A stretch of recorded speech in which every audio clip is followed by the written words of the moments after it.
떨어진 높이의 2분의 1만큼 튀어오르는 공이 처음 떨어진 높이의 30분의 1보다 낮게 튀어오를 때까지는 적어도 몇 번 땅에 닿아야 합니까? 라고 했어요. 여러분들 공을 한번 땅에 던져본 적 있나요? 통통통통 정말 이렇게 튀어가지고 하늘로 올라가진 않죠. 자, 그리고 땅에 딱 닿아서 정지돼 있지는 않습니다. 우리가 통통통통통통통통 뛰어가지고 이제 쭈루루루 굴러가게 되는데, 자, 두 번째 튀어 올랐을 때는, 그러니까 처음 튀어 오른 거죠. 처음 떨어진 높이의 2분의 1, 그러니까 반만큼 튀어 오르는 공이 있다라고 이해를 하면 될 것 같아요. 선생님이 좀 더 예쁘게 그림을 그려볼까요? 자, 이렇게 바닥이 있어요. 바닥이 있고, 그리고 공을 여기에서 떨어뜨렸습니다. 통 떨어뜨리면 그 높이의 반이니까 한 이 정도 올라왔고요.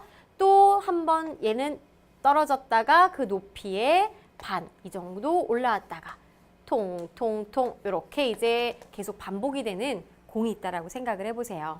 그러면 지금 처음 떨어진 높이의 30분의 1보다 낮게 튀어오를 때까지 적어도 몇 번 땅에 닿아야 합니까? 라고 그랬는데 처음 높이를 이 높이로 봤을 때 30분의 1이면 굉장히 작을 거예요. 그죠? 그럼 여기까지는 몇 번 따다다다다다다다 튀어오르냐라는 것을 구해주면 되는 거죠. 자, 그러면은 우리가 이제 처음 높이를 만약에 이제 네모라고 해보자고요.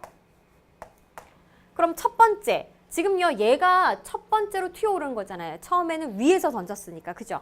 첫 번째 튀어 올랐을 때 높이는 네모의 2분의 1이 되는 걸 알 수가 있는 거죠. 그럼 두 번째 튀어 올랐을 때 높이는 앞에 있는 네모의 2분의 1의 2분의 1이 되는 거예요. 그래서 이 높이는 바로 네모의 2분의 2의 2분의 1이니까 2분의 1을 한 번 더 곱해주면 되는 거죠.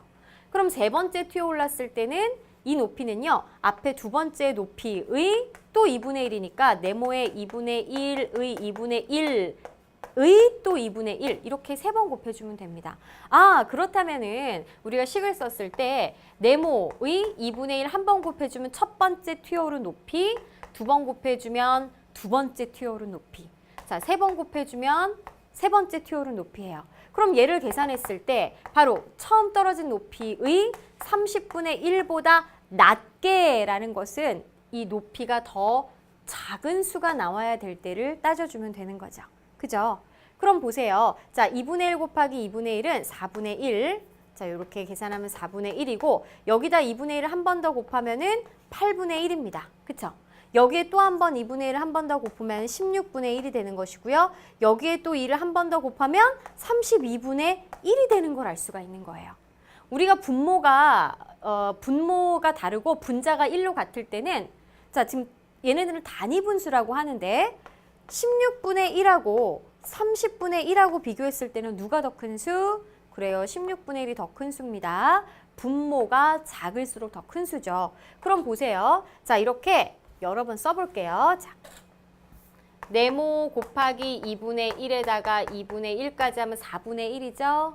여기에다가 2분의 1을 더 곱하면 8분의 1이죠. 여기까지 8분의 1. 여기다 2분의 1을 더 곱하면 16분의 1인데 여기까지 비교했을 때는 16분의 1이 더 크기 때문에 자, 이 높이의 30분의 1보다, 그러니까 처음 높이의 30분의 1보다 더 높게 튀어오른다라고 봐야 돼요.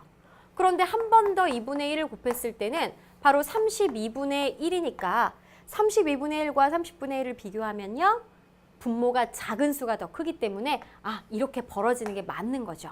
그쵸? 그럼 이제 이때부터 다섯 번째부터 바로 처음 높이의 30분의 1보다 더 낮게 튀어오른다라는 걸 알 수가 있습니다.